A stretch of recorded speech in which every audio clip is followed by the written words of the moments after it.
انسان بیچارہ جب نفس کے حوالے کلم کلا اپنے آپ کو کر دیتا ہے تو اس کے اندر یہ وسوسے آتے ہیں. جس طرح کے بیلون کو آپ ہوا سے بھر لے، اس میں سوئی سے سوراخ کر دے تو آپ کو پتہ ہے کہ بیلون کا کیا حال ہوگا. تو پھر اس طرح کشتی میں آپ سوراخ کر لے تو کشتی میں پانی آئے گا تو پھر کشتی کا کیا حال ہوگا. اس نے تو پانی کے اندر ڈوب جانا ہے نا. تو اس طرح انسان نیکیوں کو چھوڑتا ہے اور دنیا کے معمولی کاموں کو ترغیب دیتے ہیں اور پھر وہ خود ہی رک جاتے ہیں اور ان میں تقوی پھر نہیں رہتا بلائی کے کاموں سے. جب یہ انسان رک جاتا ہے تو پھر وہ کہاں شیطان ان کو لے کے جاتا ہے، ہاں، ذبیحے کی طرف، ذبح کرنے کی طرف. اور اللہ تعالیٰ نے قرآن شریف میں خود ایسے لوگوں کی مثال دی ہے کہ ان کی مثال ایک کتے کی سی ہے. تو ہم تو چھوٹے چھوٹے کاموں کے وجہ سے اپنی ذہن میں یہ بات بنا لیتے ہیں کہ قرآن کے لیے ہم کیوں جائیں، کیوں بیٹھیں اور کیوں سے سیکھیں. ہمارا یہ کام فائدے کا ہے، ہم یہ شروع کر لیں گے تو ہمارے لیے بس یہی فائدہ ہے. اور پھر ہم قرآن کی محفلوں کو اسی طرح ترک دے دیتے ہیں. یہی ہے ارادوں کی کمی. اور نبی کریم صلی اللہ علیہ وآلہ وسلم کا مشن تو ابھی پورا نہیں ہوا ہے. نبی کریم صلی اللہ علیہ وسلم نے تو خود فرمایا تھا کہ میں جنت کے باغیچوں کو چھوڑ کے جا رہا ہوں اور اس میں چھر پھر لیا کرو. تو جب تک انسان اس دھرتی پر موجود ہے رسول اللہ صلی اللہ علیہ وآلہ وسلم کا مشن جاری اور ساری ہے.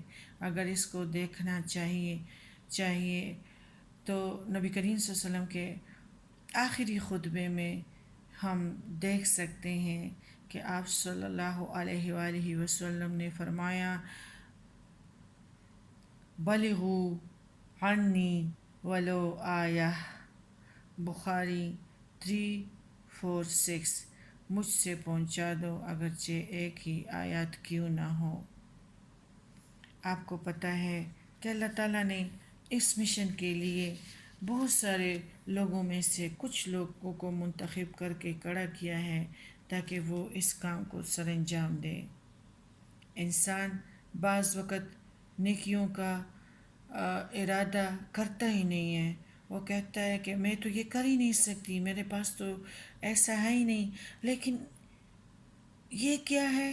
ارادے سے بھی اللہ تعالیٰ لوگوں کو خیر سے نوازتا ہے.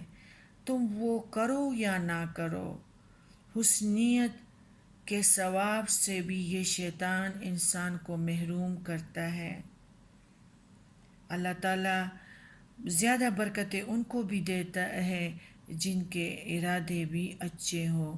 اگر بیچارے کا وہ نہ ہو حالات یا وہ نہ کر سکتا ہو، لیکن حسن نیت کی وجہ سے اگر وہ نہ بھی کر سکا تو بہرحال اسے نیت کا پھل اللہ ضرور دے گا.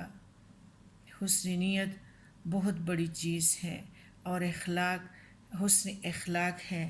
اللہ تعالیٰ ہمیں یہ چاہیے کہ جس کے کام کے لیے ہمیں بھیجا ہے تو ہمیں چاہیے کہ ہم اچھے لوگوں کی صحبت کو اختیار کریں اور اس سے محروم ہونے سے بچیں. اور اچھے لوگوں کے درمیان رہنے سے انسان کے اندر وتواصوا بالحق کے وتواصوا بالصبر آٹومیٹکلی آ جاتا ہے اور وہ بات بھی ختم ہو جاتی ہیں. یعنی جس طرح ایک انسان بلائی کا ارادہ کرتا ہے اور یا بلائی کی نیت اس وجہ سے نہیں کرتا کہ میں یہ نہیں کر سکتا، تو یہ شکوک و شبہات سے اللہ تعالیٰ اس طرح محفلوں کی وجہ سے اس کو پھر دور کر دیتا ہے اور اس کو بہت ساری چیزیں عطا کرتا ہے. انسان اچھی نیت اور اچھا ارادہ صرف اللہ کی مجلسوں سے پہچان سکتا ہے، اور پھر وہ اس سے محروم نہیں ہو سکتا اور نہ نیکیوں سے محروم ہو سکتا ہے، بلکہ خود بخود اس کے اندر نیکیوں کے جذبے اندر داخل ہوتے ہیں اور وہ کبھی خالی نہیں ہوتا۔ اب اگر وہ کچھ اس کے اندر کچھ خلا پیدا ہو جائے تو وہ فوراً سمجھ جاتا ہے، اور پھر حسنیت اور اچھے کاموں والے جو ہے اس خلا کو سمجھتے ہیں اور اس کو پر کرنے کی ضرورت کو محسوس کرتے ہیں۔ اس خلا کو انسان رب کے تعلق سے اور رب کی یاد سے بڑھ سکتا ہے، لیکن جو اس محفلوں میں رہتے ہیں نا، ان کو پھر پتہ لگتا ہے کہ لیکیج جو ہو رہی ہے نا، تو پھر جانتے ہیں کیا ہوتا ہے۔ انسان کے اندر جو ہے ہرس آنا شروع ہو جاتی ہے، خواہشات کی محبت، دنیا کی محبت جگہ بنا لیتی ہیں۔ اس کی جگہ بنانے کی وجہ سے ایک انسان تقوی سے، اچھے حسن نیت سے اور فجور کی طرف منتقل ہو جاتا ہے۔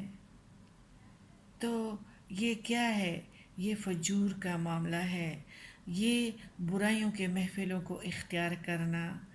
24 گھنٹے شادیوں میں، شادی حالوں میں، یہ سالگرہ ہے، یہ پیرنٹس ڈے ہے، یہ فادر ڈے ہے، لغو اور لغب میں اپنا وقت ضائع کرنا، اپنے آپ کو کمزور کرنا، کھوکھلا کرنا شیطان کے کام ہے۔ شیطان جو ہے وہ تو اسی کی طرف بلاتا ہے، یہی بیکار کام خوشنما بنا کے تم لوگوں کے آگے پیش کرتا ہے۔ پھر انسان کمزور ہو جاتا ہے اور پھر اس کو کہاں ملتا ہے؟ پوری سرات پہ بھی چڑھیں گے۔ اسی طرح دنیا کے شغل والے لوگ جہنم میں گریں گے۔ اللہ تعالیٰ نے قرآن کریم میں اس شخص کی مثال دیکھو کیا دی ہے۔ ایک شخص کی مثال دیکھی جسے یعنی قرآن پاک میں اللہ نے اپنی آیات کا علم عطا کیا تھا، لیکن اس نے زمین کی محبت میں اس علم کی پرواہ نہیں کی، تو اللہ نے فرمایا کہ اس کی مثال کتے کی سی ہے۔ علم حاصل کرنے کے باوجود، مسلمان گھرانے میں پیدا ہونے کے باوجود، پیارے نبی کا امتی بنانے کے باوجود، یہ انسان کتے جیسا ہو گیا۔ وہی کا علم ان کے پاس تھا، ساری چیزوں کے باوجود اللہ کا علم حاصل کرنے کے لیے یہ نہ اٹھا۔ تو یہ کس چیز نے خراب کر دیا؟ شیطان نے، ہرس نے۔ اس کا ارادہ اچھا نہیں تھا، یہ آخرت پہ اس کا یقین نہیں تھا، نبی کریم صلی اللہ علیہ وسلم کی دیدار کا اور اللہ کے سامنے آنے کا یقین نہیں تھا، اس لیے کمزوری دی۔ کس نے دی؟ شیطان نے۔ ہمارا جو یہی کام ہے کہ دیکھو وہی میں نے مثال دی ہے کہ کشتی بالکل صحیح سالم ہے، لیکن اگر چھوٹا سا سوراخ اسے ڈبونے کے لیے پھر کافی ہے۔ اسی طرح غبارے میں ہوا بھری ہوئی ہو اور بڑا خوبصورت لگ رہا ہے، اب اس کے اندر ایک چھوٹی سی سوئی بھی آپ اندر کر دیں تو کیا اس میں ہوا ٹھہرے گی؟ نہیں ٹھہرے گی۔ اسی طرح کوئی مایع کسی چیز میں بھر دیں، مثلاً ایک پلاسٹک کی بوتل میں جس میں مشروب یا کوئی اور چیز ہے، اس میں ایک چھوٹا سا سوراخ ہو جاتا ہے، پھر کیا ہوگا؟ کیا اندر وہ سب کچھ باقی رہے گا؟ بظاہر تو سب کچھ ٹھیک ٹھاک رہے گا، لیکن اندر سے سب کچھ بہہ جائے گا۔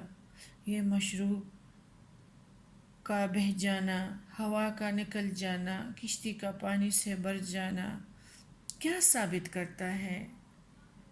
اب اس کی فطری حالت بدل گئی ہے اور ایسی بدلی ہے کہ محسوس بھی نہیں ہوا۔ اگر آپ غبارے میں سوئی کا نشان تلاش کرنا چاہیں تو شاید نہ ملے۔ آپ اس کا اندازہ وہیں سے کر سکتے ہیں جہاں سے ہوا نکل رہی ہو، لیکن نشان نظر نہیں آئے گا۔ ایسے ہی انسان کی زندگی میں بری نیت اسے محسوس نہیں ہوتی، لیکن اندر سے ساری نیکی اور نیکی کا جذبہ سب کچھ نکل جاتا ہے، ہر چیز بہہ جاتی ہے۔ اور آپ دیکھیے کتنی مشقتوں اور محنتوں سے انسان اس مقام پر پہنچتا ہے کہ اپنے لیے نیکیاں کما لے، لیکن برا ارادہ ایک نیکی کو چھوڑنا انسان کو کہاں تک لے جاتا ہے۔ کیا مثال تھا ایسے لوگوں کے لیے؟ اللہ نے جو دیا ہے، اللہ نے جو فرمایا ہے کہ ان کی مثال ایک کتے کی سی ہے۔